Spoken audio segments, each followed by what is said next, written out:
Hey everybody, welcome. Living Hopefuls Recovery Chat. We're here with Robert Bob Matthews. He is our counselor at Living Grin for our family parent group. Just thought I would bring him in just to help you guys see what kind of help is out there, the support that you get in recovery, whether your child is your loved one, spouse, family member is actively using, whether they are in treatment or whether they are in recovery. I'm blessed to have my loved one on the 16th will be 5 years sober, God willing. And, I bring this to you to show that there is hope. I'm going to try not to rock back and forth so that we don't get blurred out. But you know me, I'm always nervous. And I just want to welcome you guys all to Living Hopefuls Recovery Chat. We are going to just chat about whatever comes up. We are not going to be discussing religion or politics because they're both heated conversations, and we're not going to get heated. We are going to be respectful and find no judgment here. Feel free to hit us up in the comments. We're watching the comments as they go up. So we will be answering them as we go. We have Richard Pappy Parker in the background, and he will be making sure we don't miss any comments. And we have a call-in number. So anybody that wants to call in and talk to us instead of texting us, you can give us a call at 267-737-8031, or you may even text us that information. Feel free to comment any questions you may have during our discussion, and we'll answer it in the best possible way we can. So again, welcome to Living Hopefuls Recovery Chat. We have Robert. Bob. Would you like to be called Bob? Call me Bob, yes. I'm going to call him Bob. Yeah, most people call me Bob. When I'm in trouble, I'm Robert. Yes, you get that middle name too. Yeah, the middle name too, exactly, yes. So we're just going to chat up and well, thanks for having me here. You're Lori, welcome. And the two Riches, or Pappy Rich. I have to say, I'm a little awestruck now. This setup. I was expecting to come tonight and be sitting at Lori's kitchen table with our phones and some coffee, and here I'm in this professional studio here. This is really impressive. Wow. I mean, I knew you had a studio, but I didn't know it was quite this elaborate. And this is really cool setup. Yeah, I think Crombar will get Oh, he'll love this. charge out of Yeah, this. John will definitely Yes. love this. He hasn't been here. He hasn't been here yet. No, he has not been here, but he is in the comments right now. He's not staying because he has this thing called a life outside of this. Oh gosh. Well, So no excuses. he's not staying. He's got a his home group. He's home. He's with his homies tonight. Right. So Right. but thanks for stopping in and saying hey. Or anybody who's here, thank you. I hope tonight turns out to be, beneficial for you in terms of support, education, and action. Well, I guess I'll talk a little bit about myself. I'm a counselor at and I've worked there for 6 years now, going on about 6.5 years. And I've worked in the field of substance abuse treatment now for about almost 20 years, actually, or coming up to it. I also worked in mental health, and I worked in children's services, family services. So finishing after undergraduate school, I worked a number of jobs in a number of capacities in mental health, and then after getting my graduate degree, I worked in mental health, in various capacities, and then I ended up in working in substance abuse, and it was. And here I am, almost 20 years later, and it's We're been a lot very of fun, aren't rewarding. we? Absolutely, yeah, yeah. There's something about it that it's kept me, it's held me. So it's been really a great experience. And I worked in methadone maintenance for a long time, and I really grew a lot and learned a lot working in that field for about 13 years. And I worked in residential treatment, and now I'm working in outpatient. About a year and a half to 2 years ago, I took over doing the parent group. It was a really good experience because it's been a great experience, and I really pretty fortunate in that I came into an existing group and a existing structure and a culture that already existed. The group was started by Dana Cohen, who is a therapist in the area, a former colleague of mine, and in fact, she was sitting in this chair last week. Yep. So if you were here last week, you see Dana. So I was very fortunate to fall in my lap, so to speak. Mhm. And again, I came into an existing structure and a whole culture of support people for loved ones of people in recovery, and so it was really uh, I was lucky there. And of course, I had over time, I've had to, because Dana and I are not the same exact person, but we have a lot of similarities, but yet I had to develop a style in the group too. Uh, and then COVID hit, and so threw a lot of whole new challenges there too. So, so now we do a telehealth. We do it via Gene's app that you, or some of you guys have been on. So this is Facebook, and it's been a really good. We've made the best of it. I Mhm. think we've made the best of doing our parent group remotely, and we do now. We're meeting once a month in Yes. Oxford Valley, the first Saturday of each month, and from 11 to 12:30. So we're lucky that we can do that now, Mhm. and we did it a couple weeks ago, and it was great just being in person again. Right. And that's basically what this is about. It's about connections, and Lori here has been in this in parent group Six about 6 years. years. Lori, Yeah. yeah. 6.5 years.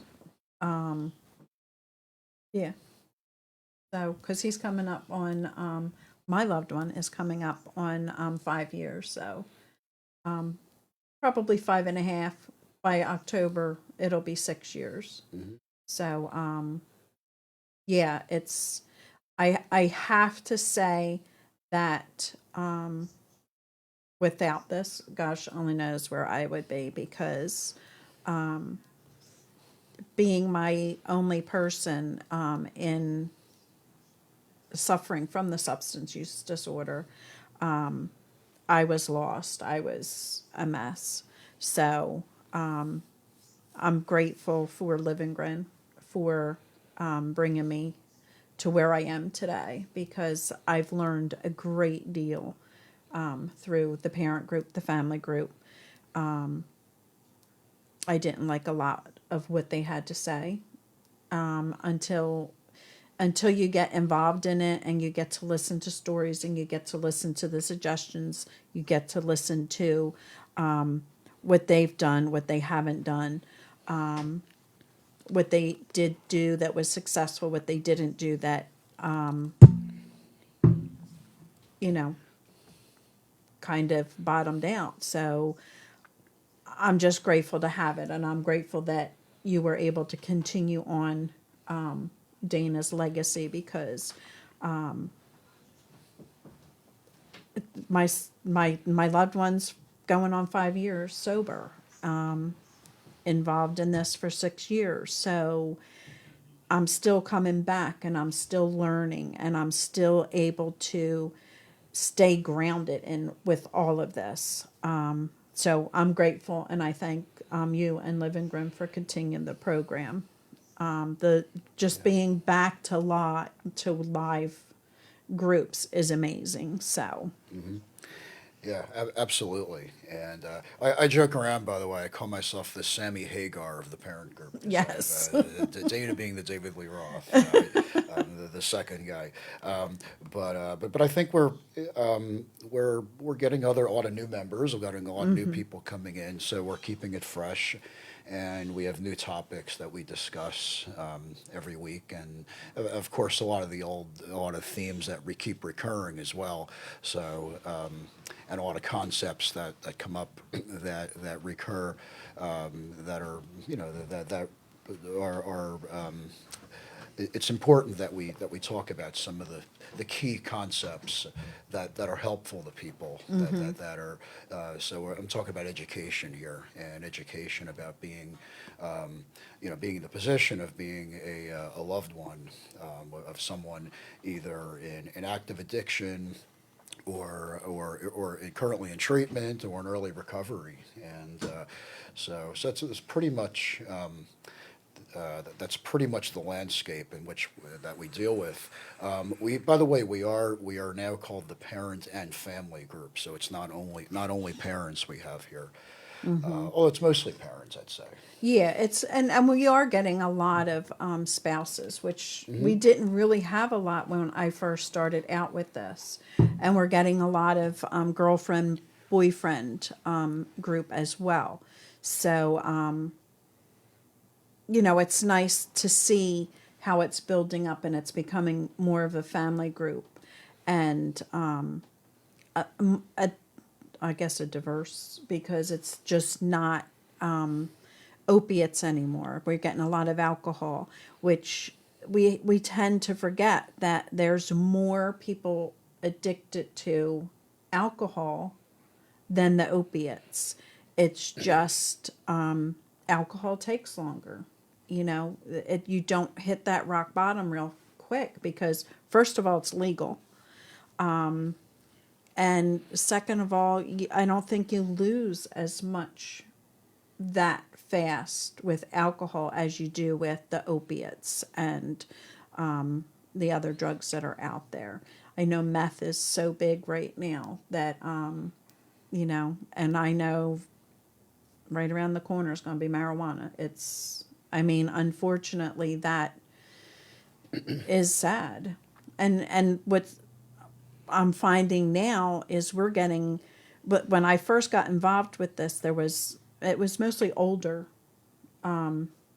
members, family members, and I'm starting to see the parent group, family group, starting with a lot younger children, which is that's hard for families simply because they're adolescents. There's not a lot of programs out there that focus like on the addiction and mental, because at that early age, I'm sure it's more mental than addictive.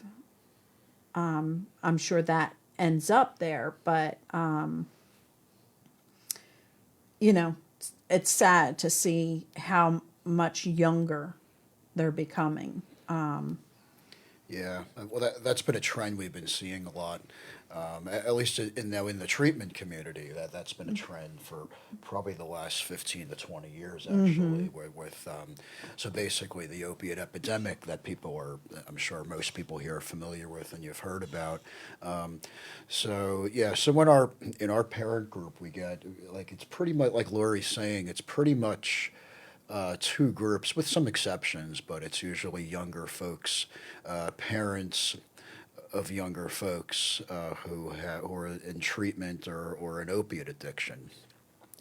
And then people who are maybe just a little bit older, all different age ranges, but a little bit older who are in treatment for alcohol. And that's probably and their spouses, sometimes their parents. But those are the two main groups. But there are definitely exceptions, of course, too. And Yeah. there are some younger folks in treatment for alcohol as well.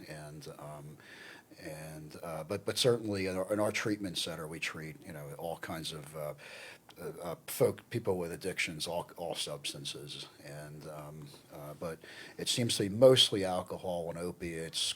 Like Lori said, meth is becoming a little more prevalent.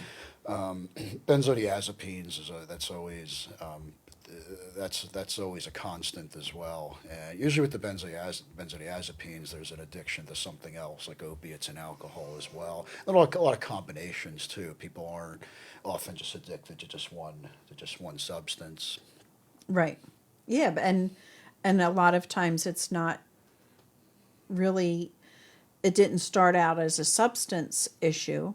A lot of times it starts out as a mental issue, and they use the drugs to cover that up, causing this substance use disorder that they just can't stop. We have Gloria here. Alcohol is my son's drug of choice, but the alcohol leads to any other drug on hand, but preferable is Coke. My son was arrested last May for second DUI after jail, went straight to recovery center. As far as I know, he's been sober since last May. And I hope that is the truth there for you, because, it's, it's hard. They can cover it up too until it gets out of control again. And then, so that's why I keep coming back, because you never know what tomorrow holds. Tomorrow can be a totally different ball game. So I stay connected to the group because I know that tomorrow's never promised. I stay connected to the group because the new people coming in, I hope to give them hope that recovery happens. And we tend to forget that there are more people in recovery than there are not. We always Right. tend to forget that Right. because of the anonymous programs. Right, yeah. There are a lot of people who are untreated too out there and in addiction. Sure, Right. sure, yeah, Right. absolutely, yeah.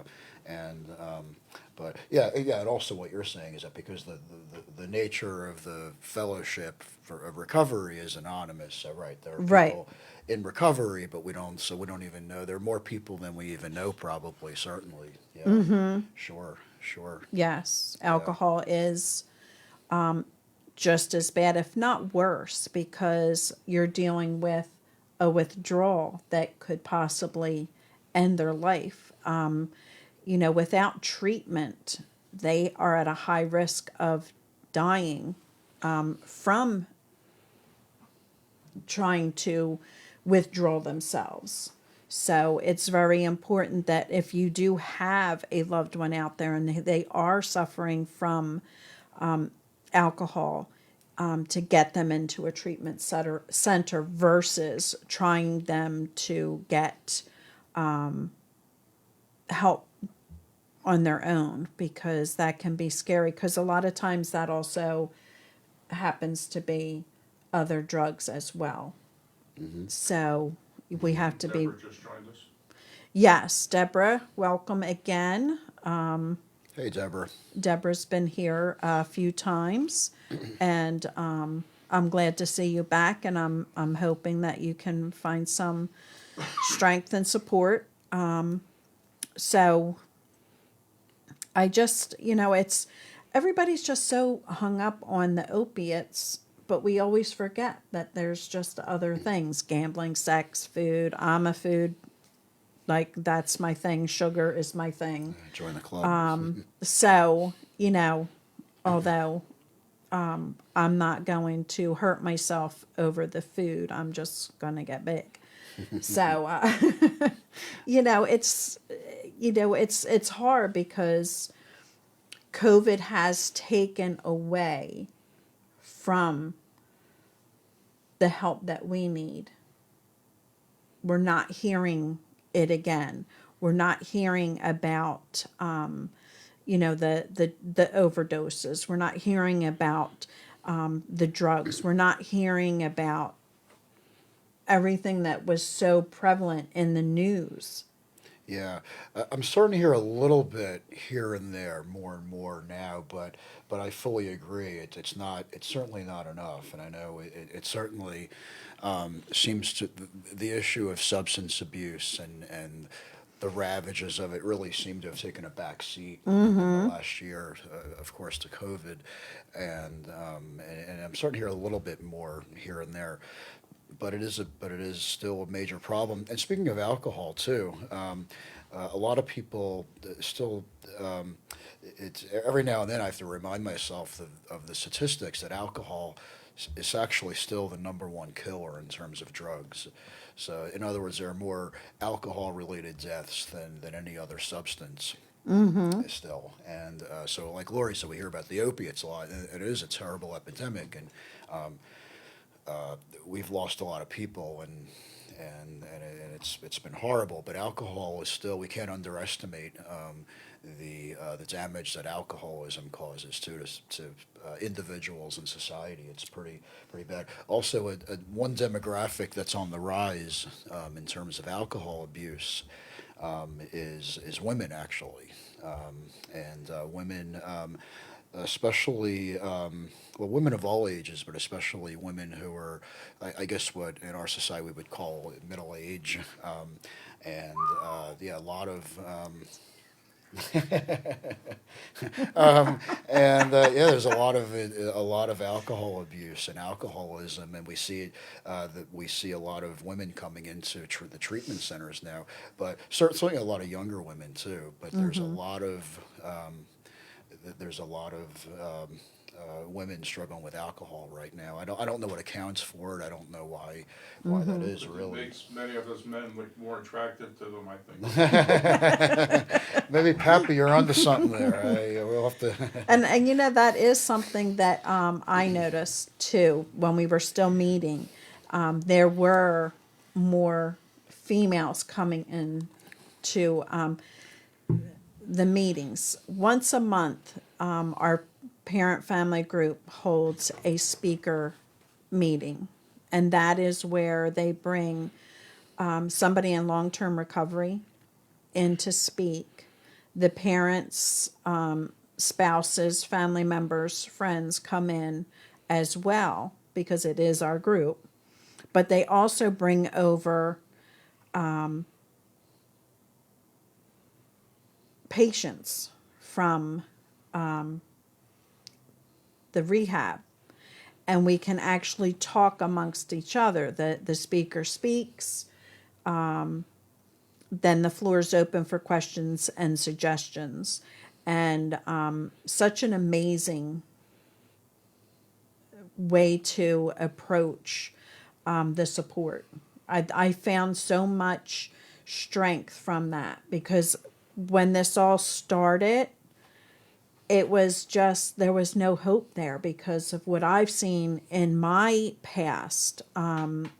So many friends had died from overdoses. So I didn't see any hope or recovery. So just having that conversation with those in long-term recovery was so helpful to me. It gave me the hope. You better be here in April, Stephanie. If not, I'm coming after you. Jamie Armstrong comment. Yes. And Deborah, welcome. Well, I just want to say that the speaker meetings we have are really wonderful. Again, that was started by Dana Cohen, and we've continued it. And John Cronbar has been great, really good at finding speakers for us. Really good and engaging and very likable speakers to speak to our group. And I think the good thing with I think one of the main things with the speakers is that they provide hope and inspiration for the members, right? Because there's a lot of uncertainty. So Laura, you were just saying before that you never know if things are going to change, or a lot of people are out there waiting for the other things are going well, and now they're waiting for the shoe to drop or a relapse or something, right? And that's the reality of it. There's a lot of uncertainty, right? So that's hard to deal with, and that's a reality. That's a theme that comes up a lot.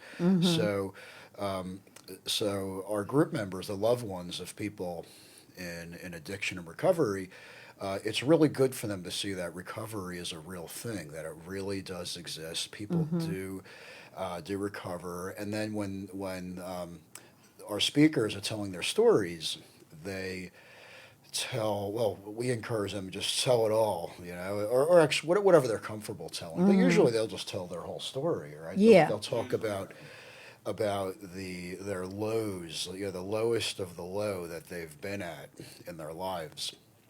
And it runs the gamut. It's every addiction has a lifestyle and a certain twist, and so it could be living, it could be living under a bridge in Kensington, or in a crack house, or running the streets, Bando. a bando, or losing everything, crashing a car, getting DUIs, losing your job or your marriage, or and the list goes on and on. All these losses and bad things that happen, right? So, health problems as well, and mental health problems and hospitalizations. So people tell their stories, and then we see them, and by the time they get to us, usually they're doing really well. Like most of our speakers have really turned their Right. lives around Right. in a real impressive way, and they look good. They look physically healthy, and then they've reconnected with their families and friends and their lives, and they're living their lives, And some of them are thriving in their careers and so forth. I have one friend I think she's going to be speaking next week. She's a big runner, and she's running road races, and I think she's doing triathlons. I think too. Yeah, And, she is she's training for a triathlon. yeah. You go, girl. I actually went running with her, one of her first runs when she started running a couple of years ago, So yeah, so there's a lot of inspiration that they provide, that it does happen, and people can thrive in recovery. I think that's really important for group members Yeah. to see. And to say, and with that, we do see that a lot of people that are in recovery will turn to something a little different. They're not relying on substances anymore. They may be buying too many sneakers. They may be, Right. exercising. They may be, running, turning it in. And I would love to run, because I just hear so many people talk about how it just really helps clean your whole brain Oh, sure. while you're running. So that will never be me. My knees will not be able to allow that to happen. But I just ran before this. I ran a few miles. I know he should have showered, but I okay. know. I'm inflicting that on I them. thought about exercising, I laid down, but the thought passed. Yeah, well, I put on the COVID 20, so definitely, this camera does add about at least 10 pounds. Oh, too, this by the camera way. has at least added 50 to me, let me tell you. Hey, Dorothy, how you doing? I just want to. Oh, is someone asking a question? Yeah, Oh. and Deborah, she lived homeless for almost 9 months, lost everything, family, home, vehicle, freedom, but now I have been blessed with what I lost and so much more. March 7th made me 6 years clean and sober. God, Wow. good job, girl. Keep Excellent. going. Keep going We strong. love to hear that stuff. Yes. And Deborah actually is from After Dark, which is the show that I used to watch that no Oh. longer airs.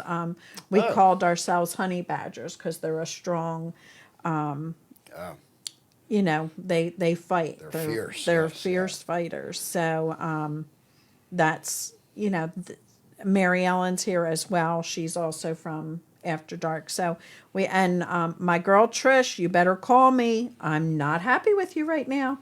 So these are just, we're followers, and I've said it before here. They've become my family, like just Yeah. like my parent group. Recovery offers so much great things to happen in your life. It really does, and I'll say it every week. If everybody worked a 12-step program, this world would be a beautiful place. Without, we could all use personal growth. I want to talk more about that, but I just want to go back to talk about the speakers that we have. So I forgot to mention that a lot of these speakers, I knew them, not all of them, but a lot of them I knew when they were in treatment, in residential treatment. And it's amazing. Some are hardly recognizable after 6 months, a year, 2 years, or more of sobriety. I was when people when I would see a patient on day one of residential, they were usually not in good shape, and usually when people have to go to detox and residential treatment, things usually aren't going well. So it's not like, hey, Joe, your life is going great. Let's get you into treatment, No, Right. it's not how it goes. So some of them are in really bad shape physically, mentally. And then by about by the end of treatment, by the end of like day 28, they look like different people. It's amazing, the physical and mental transformation just from being in residential treatment, right? And then I see them, let's say 6 months down the road or 1 year down the road as a speaker, and they look totally different than they did on day 28 when they were in residential. Right. In other words, they just keep getting better. They keep getting physically, mentally. Mentally, that's what I like to see, that mental growth. I follow a lot of groups, so we hear a lot of people that are just aggravated by the way they're being talked to, by how different their loved one has become with substances in their bodies. And I always tell them that not only can they recover, they come back even better than they were before the sure. substance, because Right. they're learning how to love themselves. And a lot of people don't realize that their loved one is using the substance to cover up things that we don't realize they're going through. Sure, there's a reason for it. It wasn't, people don't wake up one day and say, I think I'm going to destroy my life and Exactly. and destroy the life of everybody around me. Or when they're little kids, and I'll say, when I grow up, I want to be addicted to drugs or be an alcoholic. That's not how it goes. Like Lori's saying, it's usually in a response to some sort of problem, or it becomes a coping skill for for a problem, or very often a mental health issue. Right. And there's a lot of trauma with our patients too. In other words, a lot of underlying trauma issues. Right. It seems to be, if I said it was half of them, that's probably a very conservative estimate, but usually there's a lot of trauma. And actually, Livengren is really good at addressing trauma issues and Right. doing that sort of therapy, and at least getting the ball rolling in that area. I work with a lot of veterans, a lot of guys from the VA, and about half of them receive some sort of trauma therapy at the VA, whether it's the Philly VA or Wilmington, Delaware, or New Jersey. They get trauma therapy too. So it's a very, very common scenario. Yeah. And a lot of it, like you hear these stories about, I was, the quarterback on the football team. I was the head cheerleader. I was the valedictorian. Like, you hear all these stories and how everybody looked at them as very happy, outgoing, funny people. And that's not how they felt inside. That so many stories, and they hide it well. They hide it from their family. The family doesn't even realize they're dealing with these issues. And then you have those that may have started out, even if it was just for experimental, once it gets to that bottom, that, just before they're, they've lost everything, and now they're in wherever the dealers are. They're hanging out, they're homeless, they're there, and what they've seen on those streets, we don't realize the trauma that they've been through. We don't realize what they have seen on the streets. So when they do get into treatment, it's hard for us to believe. Like, you had a nice house, you had this, you had that. I don't want to know what your problem is. Well, the problem is you don't know what we saw on the streets.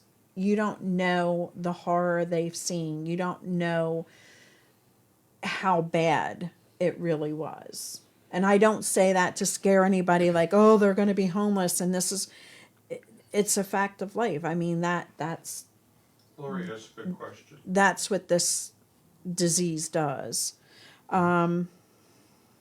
This is my addicted son's second recovery. First one lasted 16 months. During his first recovery, I was so proud of him and encouraged him in any way I could. This time around, I don't feel that pride. I feel like I'm just waiting for him to use again. How do I overcome this feeling? Of course, I don't tell him this. What would you answer that? Well, I think you can't go wrong by keeping it positive and by encouraging his efforts and acknowledging that he's already made, just going into treatment is a really big step. And even getting some sobriety time, go to meetings, it's a really big step. And I guess it's good to balance that with the reality that this is at least from the disease model, this is something that needs to be managed. And so therefore, the most successful people in recovery, and I know Lori can back me up on this too from what she's seen, is people who actually work a program. And we make a distinction often between sobriety and recovery, where sobriety, is absence, and that's a big thing too. Where sobriety is just staying sober is a really big accomplishment. But working a program could actually increase one's chances, and so just keeping one's feet on the ground and know that relapse can happen is a really is an important thing, and staying connected and so forth. Mm-hmm. And we have to remember when our loved ones are in recovery and they're doing well, we have to remember to, call them out on that. Like, we're always like, well, this is what I say, this is what we forget to, pump them up when we're seeing them do good. Sure, yeah. We always are picking on them when they're not doing the right thing, or we feel they're not doing the right thing. So as far as, it takes time, it really does take time before you start feeling that that hope again. But as long as they're doing what they're supposed to be doing, that's how you can see their growth in the program or whatever they're working. So it's time. It's time, and the education. And it's sad because a lot of my education on this came from going out to the different events and the different like town hall meetings, and the meetings they would the community talks that they would have at the schools. It really helped me learn and build my strength. It helped me build my strength that if there is a relapse, I know that I know I'm going to be devastated. I know that I'm going to be crushed, but I also know that I can ground myself, and I've learned a little bit more how to, deal with whatever comes next. So just give it time, and pray on it, read on it. Just I think education is the key, and support is a major, major key. I cannot express enough how the most important thing with this is the support of the people that have gone through it, because I've seen the stories where we're talking 26 years, they're still not getting it, but they keep going into treatment, and that's just that one moment that they really let the program work. They really let themselves open up to whatever program it is that they're dealing with. And I don't want to go without saying, Stephanie, you're awesome. Stephanie and Irvin were here a few weeks ago. And on the 23rd, she will have 2 years sober. And my hat off to you. She is planning on returning back home and continue building her life. And I'm hoping she's reaching out and setting up her support group in Vegas for when she does get home. And, God bless you. And you better be here in April. I'm telling you, girl. We still didn't get to that whole relationship after recovery. So you owe me. Is Stephanie going to be a speaker here? She is Stephanie. Oh, great. Excellent. And Irvin. Oh, great. Was, The two, excellent. Right. They were here. We were supposed to discuss relationships after recovery, and we never got past their stories because a lot of people had questions, and we were goofing off, and it really got intense. So Yeah. now they're going to come back and not talk about themselves. They're going to talk about themselves as Okay, a couple. Well, so that's excellent. yeah. Relationships and recovery. It's a great topic. It's one of my lecture topics, by the way, and that I do in my day job. Yeah, they're great people. I love Stephanie. And Irving. Yep. Yes, they're awesome. Yeah. And I, by the way, what was that? Who was that? Deborah. Deborah. Yeah, to Deborah. Yeah, like Lori said, I think staying connected with all this is really important. And we don't know what's going to happen. But one thing you have control over is staying connected to support, like Lori was saying, your own self-care, your own education, and that you do have control over. And whatever happens, it'll be a good buffer. And hopefully things will go really well. Yeah. Like Lori said, sometimes in recovery, the planets somehow align, and it's the right time, right? And it happens, and Yeah. you get sobriety, And some people have that moment where the light shines and they just drop to their knees and things fall into place. And some people the family has to have the tough love and let them sit in jail, and nobody wants to see their child or their loved one, their spouse, in jail. But sometimes that's what it takes. It's not easy. It's not easy to set your boundaries. It's not easy to adhere to those boundaries either. right. That's a tough one. Again, that's a recurring theme in our group is boundaries, and everyone's boundaries are different too. By the way, so we don't really in our group the way we run it. We don't tell people where their boundaries have to be. Okay, maybe in a situation where there's a safety issue or there's some crisis or there's some emergency, then maybe we'll be a little more directive and say, hey, you need to do this. You need to do this now. But typically we don't tell people where their boundaries should be, but we help them work through it. We help them find where their boundaries are, right? We help them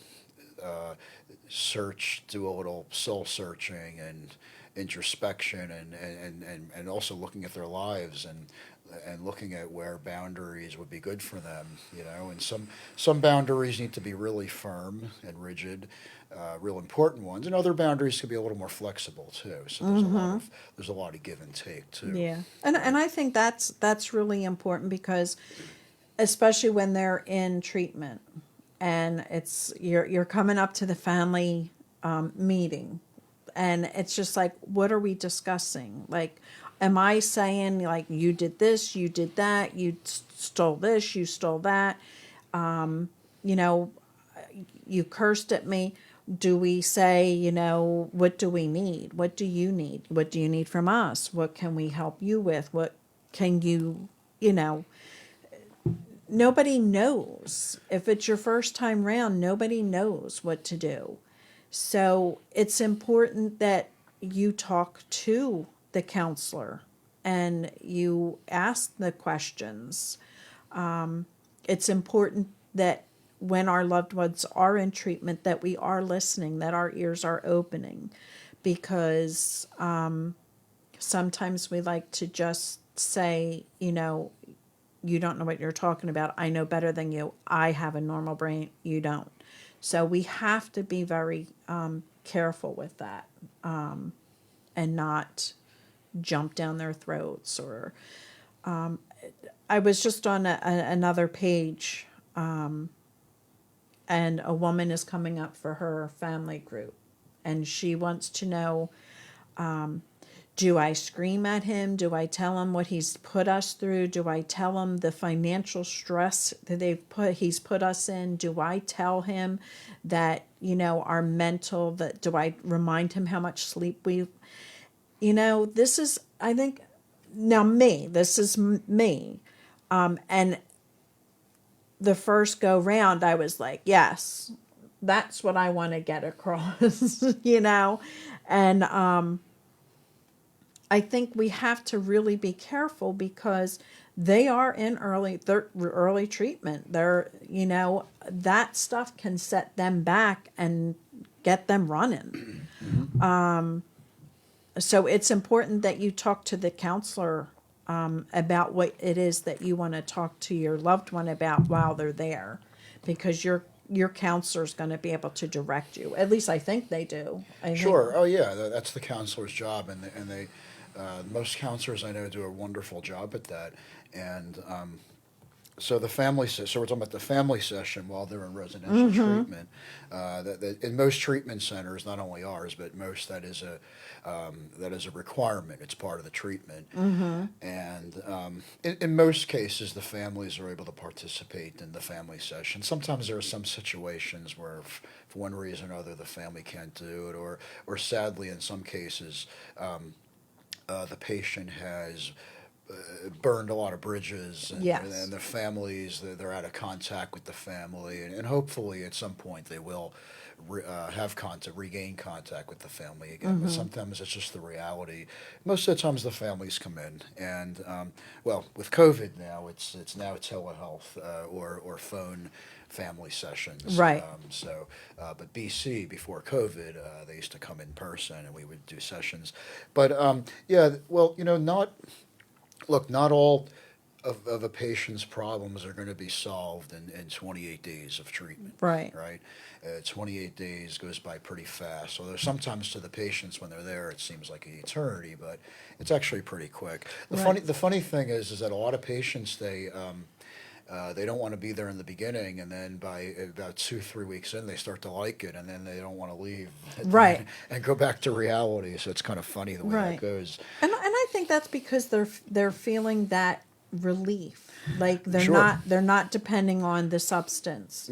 That they're feeling stronger, that they're showered, that their skin is clearing up, that they're Yeah. putting on a couple pounds. Like, Yeah, and that's That- a good thing, by the way. In this context, that's a good yes. thing. And a lot of people will also leave treatment because they're putting on a couple pounds. And that may have been what put them into using drugs to begin with. So we have to be very careful. I think. I am not a professional. I just pretend to be one here. But, you know, I'm a just lot. trying to think, like, listening to some speakers, they just didn't feel good in their skin because they were too heavy. They had acne. They had, you know, red hair, whatever. You know, there's always an excuse for use. I was Right. just over 110 pounds when I went into Florida. Yeah. Yeah. You know, so Yeah. I mean, there's these things that we have to really look at when our loved ones are in treatment. Sure. And a lot of times, like you were saying, though, a lot of times they start feeling better, and maybe they haven't felt as good as they feel in treatment for years, First you know, time or they've maybe been rested decades. in years, probably. Yeah, right. That's true. Right. They They're were always maybe on a run, right? pedal to the metal. I mean, you probably get sleep at night better, and you get more rested. You get more. That's clarity. right. That's Right. right. Yeah, it's probably been a Right. real one of out running around, and they're bathing every day, and they're resting, and they're eating 3 squares, and Right. and it's a really and then the first time perhaps. Where they're having healthy, sober socialization, right? Healthy, you know, socializing and making friends and so forth, right? Or even, or in some cases, you know, the flirting with the opposite sex or whatever, you know, in Hansel Hall in Lavingren, that is, Right. you know, that's a reality too. That happens. You know, we don't always encourage that, by the way, but, Right. but we're past a certain point. We don't encourage that, but Right.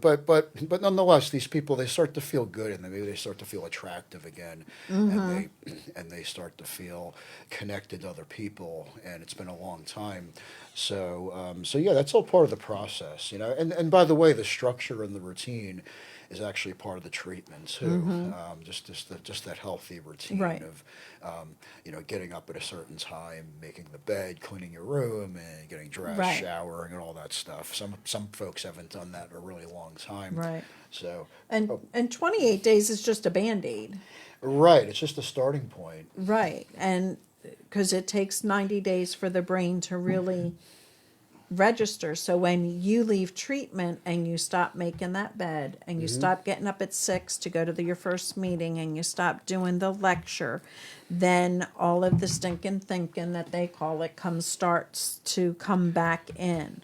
So it's important that you don't let them come home if that's your choice.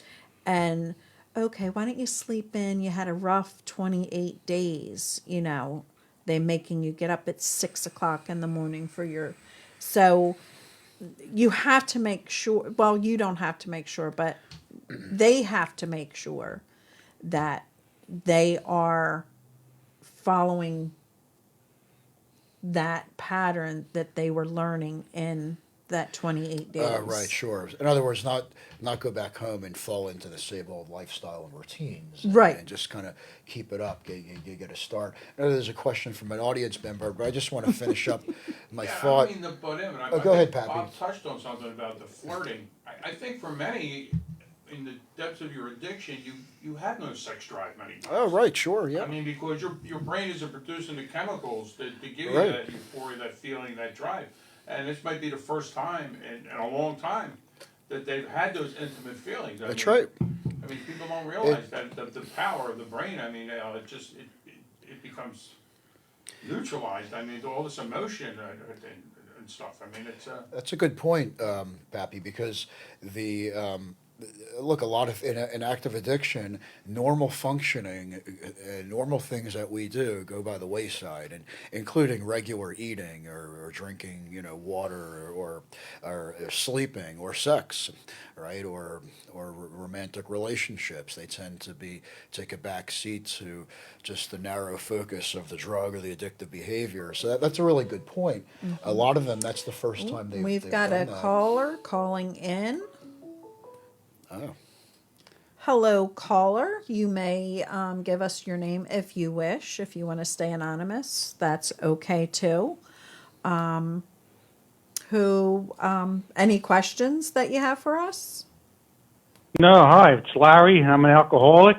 Hey, I Larry. just want to, Ah, Larry. yeah. Hey, how are you? All Good. right, I thanks. just want to comment on that, the getting the trust back, and it took me 2 times in rehab before I finally started to catch on what I had to do to work on my sobriety and stay with it and keep myself focused. But as far as getting the trust, it took a while for family and friends and all, because they see me go through it before and fail. But now, this time around, even like I said, it took 2 years before they would trust me or begin to trust me. And they still kind of look at me kind of sideways because they seen me fall before. So Right. as far as, trying to, what should I do? How should I act? Well, just be yourself. And if the person, well, like me, I just kept going at it, kept working at it, and the trust takes time. And now, like I said, it's been over 4 years that I've been sober, and this trust is a lot better than it was in the beginning. Right. As long as I keep working this, program and keep doing what I have to do, the trust grows and the love grows too. Yes. And you'll find, people find out, when they start talking and their eyes are nice and clear and shiny and they're smiling and everything looks legit, I don't say legitimate, but, everything looks nice and plain and good. It's fun and it's great. And that could be a happier person. I got my family back in my life, except, obviously with the divorce I'm going through. But other than that, everybody else sees me in a totally different light than they did 4 years ago. Wow, yeah, that's a It good is. point. Wow, yeah, that's a good point, Larry. Trust is, like Larry said, it takes some time, and it, sometimes for someone in early recovery, it can be a little discouraging in that they're making progress, right? And rightfully they're proud of it, but the family still might be, their mindset still might be from 6 months ago when things weren't so good. It's going to take some time, Right. or even if they recognize the progress, they could still be very leery, a little jaded, sometimes emotionally hurt too, right? And that can take some time too. So in other words, a family member might see the progress and acknowledge it and intellectually understand it, but they might be hurt emotionally, and that happens too. I notice that happens with a lot of our married couples actually, where one person, one is in addiction, and then in treatment and recovery, and then the other one, the spouse, the partner, has been long suffering, and then they're still feeling their feelings, right? And what they'll say in a family session too, by the way, they'll say, "Well, I'm still upset. I'm still hurt, right? Right. And I'm not ready yet. I'm glad you're doing well, and I'm with you every step of the way, but I'm still very angry and upset. So that'll happen too. So good, yeah. Well, that's really good with the trust, Larry. That's great that you're starting to see the fruits of your recovery and your efforts, in that regard too. Yeah. Yeah, Larry's a friend of ours. Larry, by the way, what T-shirt you wearing tonight? What rock T-shirt? It's AC/DC. It's the one about my higher power. It's a Highway to Hell shirt. There Oh, you go. nice. Love it. That's great. And with that being said, time, things I must earn. Yeah. So not only do our loved ones have to earn back, we have to earn as well. We have to remember Sure. that we as the family members, we need to just give them a break, because a lot of their issues are the hurt that they've caused us, the just what they've done within their addiction. A lot of that is resentment and fear and guilt, Absolutely. Shame. shame, and that will keep them going back if we can't put the past behind us and let them move forward and find their own way to make an amends to us. That's important that we Sure. we remember that we keep throwing the past and what they've done in their face, they're not going to want to go forward because that's all they're going to live with. You know, we have to find forgiveness. Yeah, that's a good point.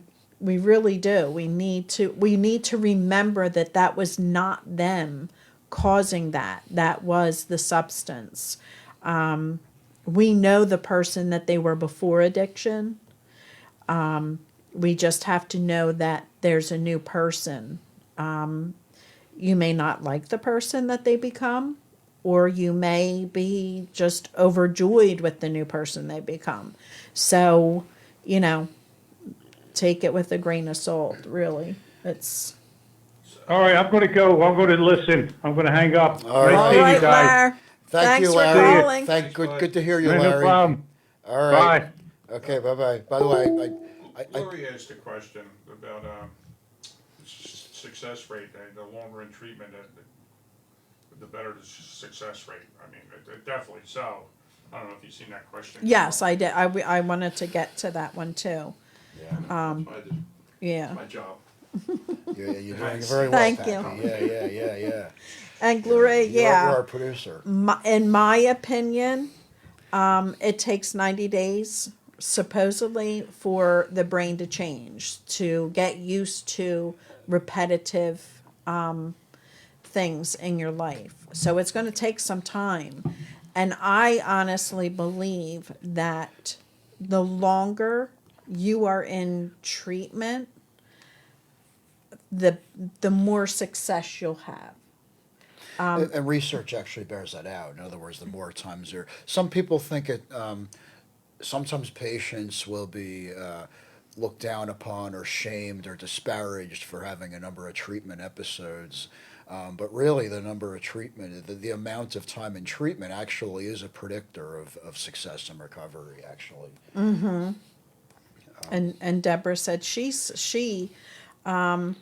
and you're 4 years, or am I wrong, Deborah, in recovery? She still deals with the guilt of what she put her family through. So if you can let me know, Deborah, how long you've been in recovery. I think it's 4 years, but it might be 7. I'm not sure. I can't remember. 6 years she's been. So we have to remember that. They live with that guilt. And we need to give them a break. Yeah, that's a good point. Going back to, I didn't finish my answer about. Sorry. But no, it's good. No, I'm the one who got off track. Actually, I went off on a tangent about residential treatment, but with the family sessions in residential treatment, like I was saying, not all issues are going to be resolved in a family session in residential treatment. So really, what that is, that's just a starting point to kind of, to address some real basic things, like, for example, when is the patient going to be finished with treatment? How much longer are they going to be there? And what are they going to do afterward? Are they going to go live at home? Are they going to live in a recovery house? Are they going to go, in some rare cases, they'll go to some other long-term residential facility. Sometimes that happens. But these are important, orders of business that need to be taken care of. Or talking about some other basic things like the patient's motivation, what's their experience of treatment, are they in this are they really committed? And how can the wife or the loved one or husband in some cases or the family members, how could they help the patient along in this journey, right? And so really in just an hour family session, that would certainly take up much of the time, and the family certainly could express some concerns, or any input is welcome into how to help the patient move forward. Okay, but usually it's not. I guess it's common for family members to express how they feel, acknowledge their anger, whatever feelings they have. Anxiety, anger, frustration, etc. it's okay to put out there out on the floor and acknowledge it, but to really make the whole session about that usually isn't productive. For one reason, like Lori stated, the shame. Most people in addiction and treatment recovery, they already they have a lot of shame, and they know how they've affected and hurt not only themselves but other people, and other family members. They're well aware of it, and as counselors, we hear it all the time. And hence why they continue to use to That's true, cover too. up all of that. Right. Right, exactly. It's very rare that a patient doesn't have some insight into that, or doesn't admit to it, or doesn't have some shame or guilt about it. I mean, sometimes we see it; it's pretty rare, but most of our patients are just like like all of us. There's regular people who have an addiction problem, Right. and they feel the same feelings and a lot of guilt. So in the family session, it's good to keep it kind of focused on the business in hand, finishing up treatment and then what to do afterward and aftercare, right? Aftercare treatment, building a program. How are you going to stay sober? It's a real basic question, right? So that's a good thing to Yeah. focus on. And what about as well? They get out of treatment and they're not being treated for the underlying issues, Right. whether it was abuse, sexual abuse as a child or a young, or an adult. I mean, adults go through it too. What if it's just anxiety, depression, bipolar? Like all of these issues need to be treated. Unfortunately, if you are not diagnosed with something before the substance use, they have to get that substance out of your body to see if there are underlying issues. Because Yeah. sometimes, well, most of the times, the substance just makes it worse or brings it on. Brings it on, or in some cases masks it too. Right. It can go either. Oh, thanks, Pappy. I'm well stocked with beverages here. Excellent. These guys have great hospitality here, by the way. No, that's a really good point.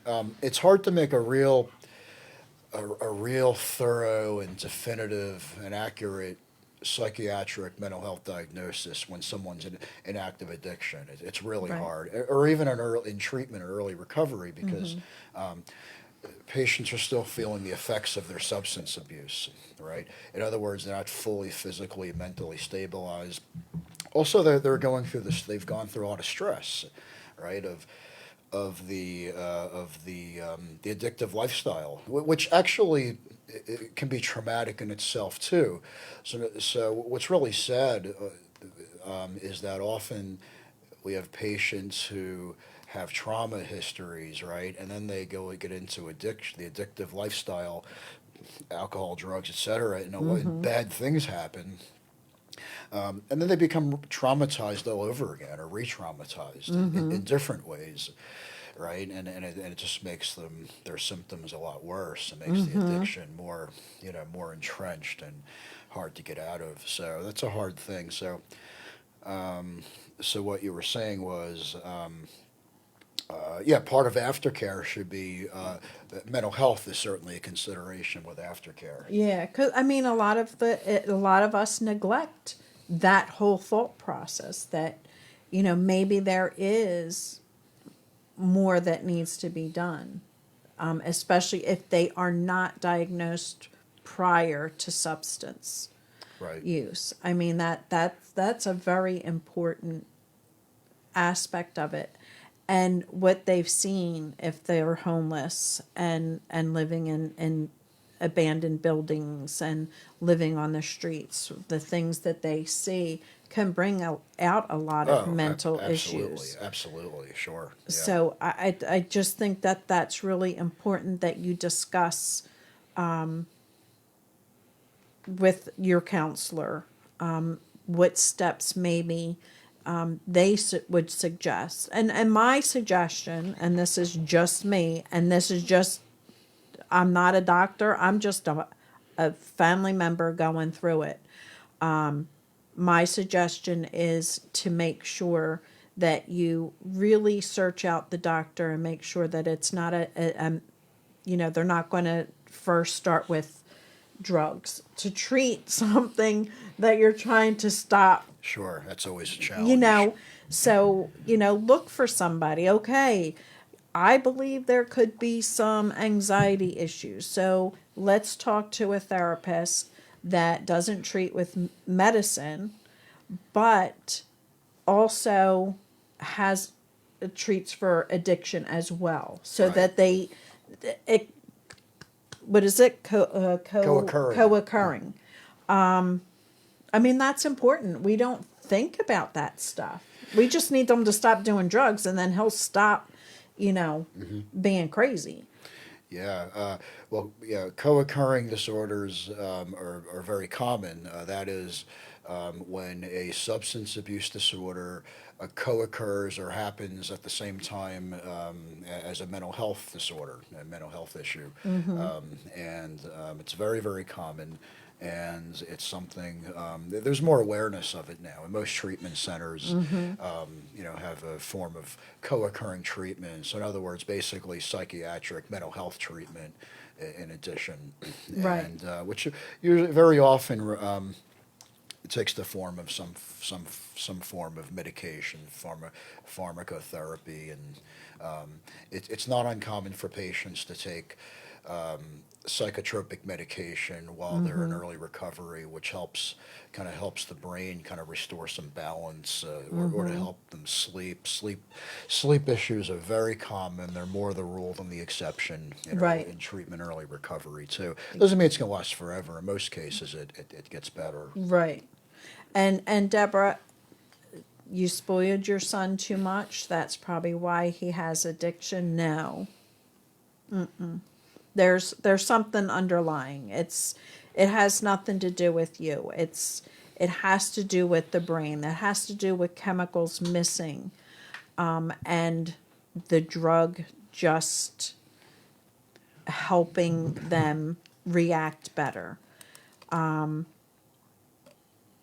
It's nothing that you've done, unless you were like, here, have this drink at, Feed 'em drugs. here, do the fifth, because, we can't beat ourselves up.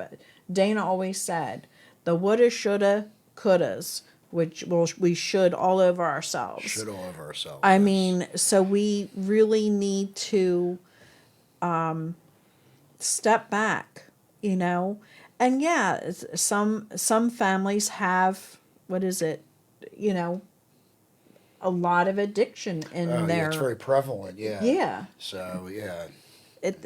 It's just, so we tend to just say, I know with me it was, there's so much drug and alcohol on the sides. You need to be very careful. You're easily susceptible for this. Pay attention. You don't want to do this. They're losers or whatever. A lot of that has to do with, our loved ones not being able to come to us for help. And really just, it's not going to happen to me. Just because they are doesn't mean I am. I'm smarter than that. And I think that has. Yeah, sure. Everyone thinks that, right? Yeah. To find me one person out there that hasn't thought that over something. I mean, that's prevalent. We're smarter than that. Sure. I know in Day of Enlightenment, one of the questions they had said, now somebody has watched somebody overdose and die in front of them. Do they run the other way because they don't want to die? No, they go over, find out the stamp on that bag, and they run to that dealer because that's the best high out there, and they're smarter than that person was right there. It happened to that person on the sidewalk, but it's not going to happen to them. No, it will not happen to me because I am smarter than that. When I was a kid, my father said, "Don't get smart," so I didn't. So I mean, that's the reality of addiction, substance use disorder. That's the reality of Yeah, it. Won't yeah. happen to me. The distortions, right, are very, or well, it is distorted thinking and unrealistic thinking, right? Exactly. Yeah, sure. Exactly. Yeah, it's again, people don't set out for this, and they think, Mm-hmm. you know, they don't set out to do it. And a lot of times they don't understand the risk, or they minimize the risk. You know? Right. And again, it's not going to happen to me, or this time it's going to be okay, right? Mm-hmm. And that's hard. That's when I mean the whole room went. What do you mean? Like we were just like so shocked. Like, Yeah. did she just say that? Like Yeah. it's crazy. Yeah, yeah. Well, it's like gambling, right? You know that Mm-hmm. you know you think, well, this time is going to be different, right? This Yeah. roll of the wheel, I'm or gonna this, win big. this pull of the slot is gonna this is gonna do it this time, Uh-huh. right? It's a very similar process. Yes. And but by the way, we talk a lot about Laura. You mentioned earlier, you mentioned gambling, and we talk about the different types of addictions too. So there are the chemical addictions, which are the the alcohol, street drugs, and prescription drugs, which are the main types of substance abuse, and then there's the process addictions too, such as gambling, compulsive shopping, perhaps compulsive sexual behavior, some people ask, well, where's the line? Where do you draw the line where it's an addiction, right? Where do you? My simple answer is, well, let's see what kind of problems is it causing in your life, right? Let's look at Right. that. How preoccupied with this behavior are you, and how compulsive is it, and what, if you're losing all your money and you're broke now, or you just pawned your wedding ring, or down on Pacific Avenue in Atlantic City, or all those pawn shops, and or you Bristol. oh yeah, Bristol too, right? Yeah, they're more local, yeah, right down the road here. Yeah, and if if you lost your marriage or your job, or and so forth, all those things, yeah, you might have a problem. It might be an And other addiction. things that were near and dear to you, like hobbies and such things. Sure, You'll notice that it'll draw you away from them, the things you used to really enjoy. sure, And absolutely. that's a good telltale sign there. Geez, I haven't picked up my guitar in Yeah, like 2 right. years, or That's a this, good that. point. A change in lifestyle and loss of interest in hobbies, Yeah. and passions, and or even your loved ones, your marriage, or your partner, Well, or that's your the obvious family. there. All right, well, that's gonna. But But it's but yeah, it's there are signs right there, right? And just like the chemical use, yeah. the impact Yeah. it has. Right? We have 15 minutes left. Does anybody have any questions, fast. concerns, suggestions? I also want to take this time to mention, please, if you are willing to help somebody, put it in the comments. Let them know that you're there. Let them know that they can message you. I think that's the most important, is support. Support is the most important thing that we can do as loved ones, as people that are in recovery. Support is the number one thing. And I'm going to add, support for you guys is also the number one thing, right? It's a parallel process here, right? You have the person in addiction, treatment, recovery over here, and then you have the loved one over here, and they're on their own journey of growth, right? Right. Their own process, and maybe we could talk more about that in a future show here. Be kind enough to come back again. Oh, that would be that's great. I awesome. would love to. Yeah, sure. You guys are giving me good root beer here, and Next time I won't fail with dinner and you can have dinner. yeah. I still would have eaten it, even though you burned it. I would have eaten it anyway. It's better than what I ate at home.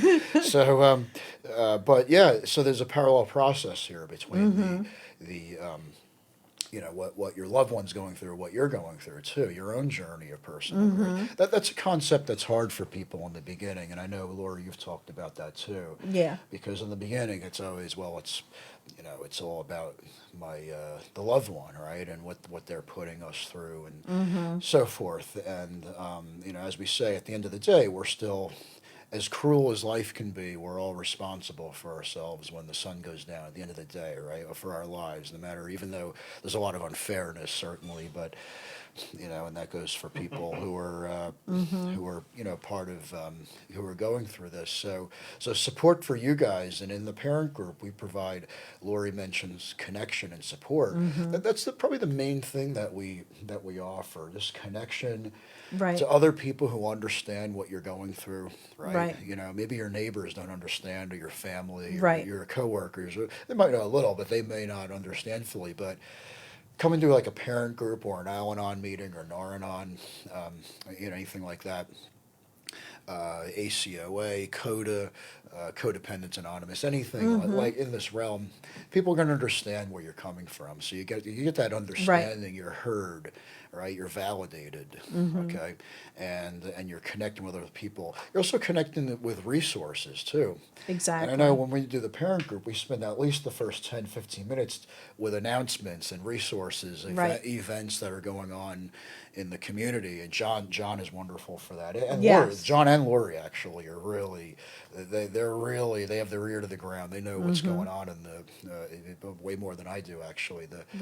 what's going on in the community. So you're connected to our larger world that understands you. And I think, and in addition to that, education we provide, and, Right. and opportunity for insight and personal growth and all that, we provide that too. But that connection and support is Right. is the main thing. Right. And even when the show ends, if you need support, you need help, you need resources, please reach out. You can still call the 267-737-8031.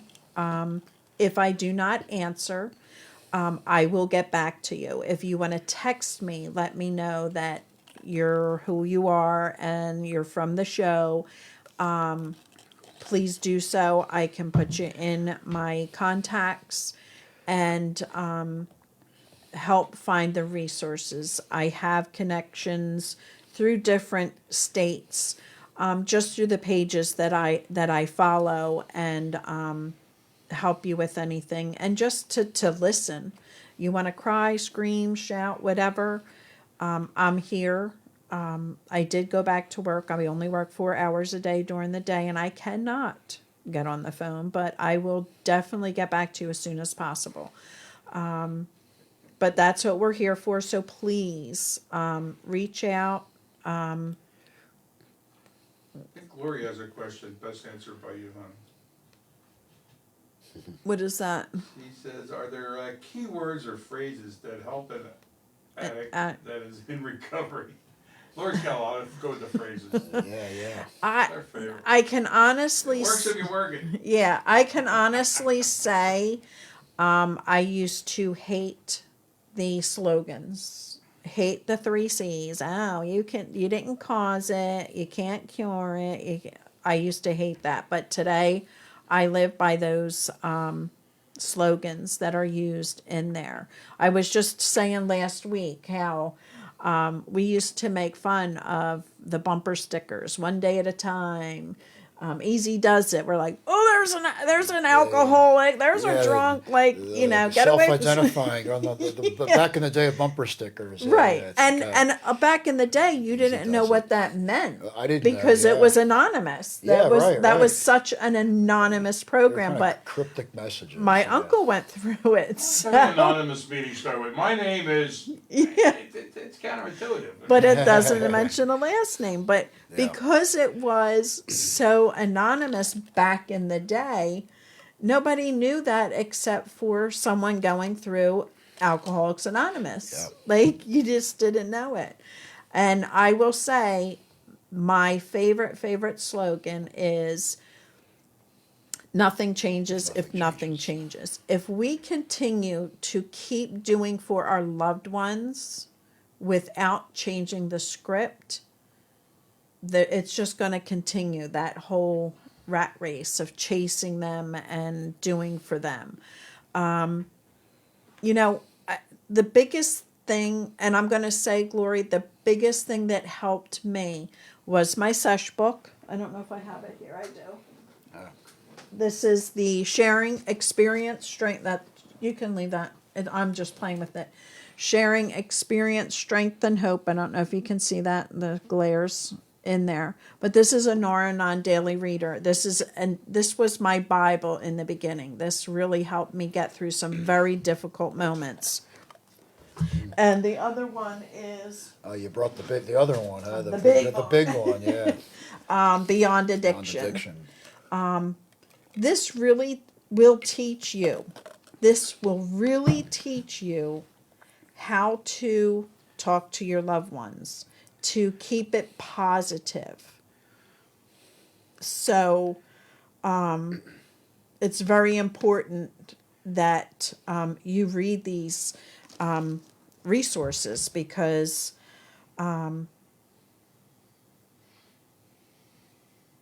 Deborah, yes, I'm sorry, I was reading a comment. Dead air. My husband knows who is in recovery sometimes by the way they talk. Absolutely. Because a lot of them will use the phrases, the slogans. They will recite things from the big book of AA, NA, whatever. Another book that really helped me was the big book of AA. It really helps you get in touch with yourself too. Yeah. Well, like I 'cause- said, go ahead. Go ahead, because I'm addicted to my loved one. My loved one is my drug. And just like they chase it, I chase it. So, you know, It's a parallel process of growth too, you know, and recovery too. right. You know, it's something, again, that's something that it's hard for people to understand in the beginning. But you at some point you realize that too, right? And Deborah, I still read the Sesh book. I'm again in this 5.5 years. I'm still reading the Sesh book. When I see some changes or for instance, it's winter. Well, it's not winter. Oh, it's almost over. But winter comes. The hoodie comes on. The hood goes up. Trigger. Is he using? Why is he hot? Like, well, because it's 20 degrees. He's wearing a hoodie. But I saw that when it was 80 degrees. So there's my trigger. So when I see certain things, and before we end, I remember coming home and they vape. So I come home and they have this needle that they fill the cartridges in. So I'm a mess. I just want to freak out. There's been a relapse. Oh my gosh, the needle's on the table. Why are they leaving the needle? I'm like, and like this is the size of a turkey baster. So Did the same thing when I was on a diet and left a loaf of bread out. So, I mean, certain things can bring us back to, are they relapsing? So I love the Sesh book because when I do get there, I can ground myself like, stupid. Like, Oh, it's great. By the way, we start off our parent group meetings Tuesday nights with a reading from the Sesh book. And every time I open it, it's always something good. Right. It was never not once was it something that I thought was useless or meaningless. And quite honestly, I have been doing the readings, and because of the speakers, I just haven't been getting to it. So I don't even know what today is. What is today? Today is March 12th. March 12th. So I'll give you a reading before we go. I obtained a better understanding of the disease of addiction. When I was diagnosed with breast cancer, I came to see clearly that although I did not have power over this disease, I did have power over how I would react to my illness and what I could do for myself to aid in my recovery. I did not choose to have cancer. The doctors and my surgeon explained my options to me. These options were lumpectomy, mastectomy, radiation, chemotherapy, and trust in a higher power, or I could do nothing and have no chance of recovering from the cancer. I believe it is the same with the disease of addiction. A person does not choose to be an addict. The family, a physician, or even law enforcement can explain the addict's options if the addict wants to recover. The options are 12-step meetings, treatment centers, and seeking the help of a higher power. Alternately, the addict can choose to do nothing and not recover from the disease of addiction. As a family member, I have choices too. My options are attend 12-step meetings, take care of myself, release the addicted loved one, and work on my spirituality, or choose to do nothing and not recover by doing what is needed in recovery. I can find happiness, growth, and freedom whether the addict is using or not. The thought for today: addiction is a disease, and I have no power over a disease. To recover and heal from the effects of addiction, I must take the necessary steps with the help of my higher power.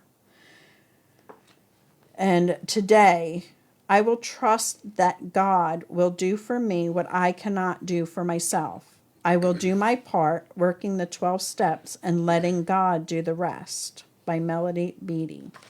Oh, Melody Beattie. Yeah. So, I mean, and that's all you read. That was just one day. It's a daily reflection, really. It's just like a lot of people have daily. I know Hazelden puts out daily reflections books where it's every day of the year has a reflection or a passage, and the Sesh book is similar. Good night, Larry.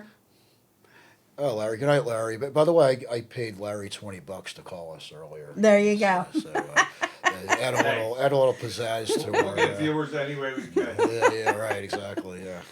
Gloria, I cannot say enough for this book. I really can't. And I know that in the beginning, when I was really having a rough time, and certain feelings would hit me at 3:00 in the morning, you go right to the back of the book and you look at those feelings, and it'll tell you what chapters to read to help just calm you, get you grounded, and get you through the night.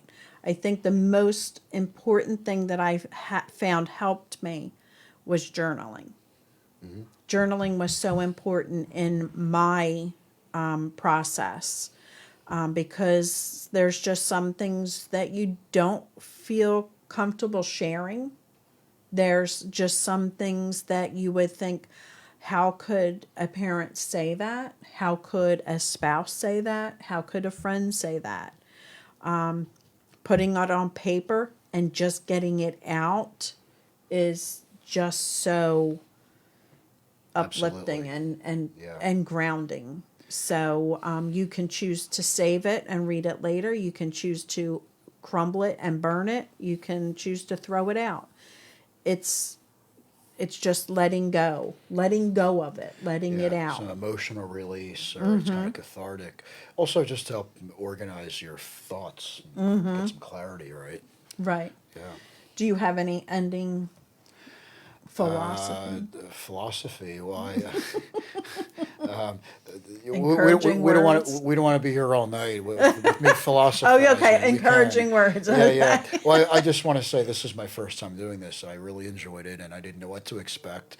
But I'm really still in awe of this studio right here. This is really cool. Good job, Rich, and both Riches, and really state of the art here. And also, I just want to acknowledge Lori and Richard, aka Pappy, for all their work in this community of support for people in addiction. They really do they've done a lot of work over the years, way before I came onto the scene with the parent group. And then all the other people in the parent group too. We really have a great group. We do. We have an awesome group. I look forward to Tuesday nights. It's sometimes I feel it's hardly work because I find it so enjoyable and rewarding, and it's a really cool community, and I encourage people to get connected in some way or remain connected. But it's a really great group, and these guys do a real lot, and I just facilitate the group, and but these guys really, keep it going, and so it's Yeah, and it's funny because now that we're doing like the quick once a month thing, all right, yeah, in person. our hour and a half he'll probably get fired. We always seem to go over. We go over. Fortunately, no one else needs that building or that room Right. on that day, so we're So good. I mean, that's how connected we are. Yeah. That's how you just don't want to end, because you just have a release. You're surrounded by people that get it, that understand it, and that's going through the same thing with you. Absolutely. It's amazing. Support is amazing. And I'm here. I'm listening. So really, Seattle. yeah. So please give us a call, 267-737-8031. Share this out. We never know who could need this. So if you are on Facebook, you never know. And if you're Who local needs and it? like to come to our studio and tell your story, feel free to hit us up. Oh yeah, that's true. Yeah. If you are local, please hit me up. I'll give you the link to our family parent group through Blue Jeans. I will give you the date of our in-person meetings once a month. Share it. We're here. We're here, and we're willing to help and listen. So with that being said, everybody have a good week. I'm hoping Bob will come back again, and reach out. That's what we're here for. Recovery works if you work it. Yes, it That's right, does. yeah. Peace out, guys. Peace out. Guys.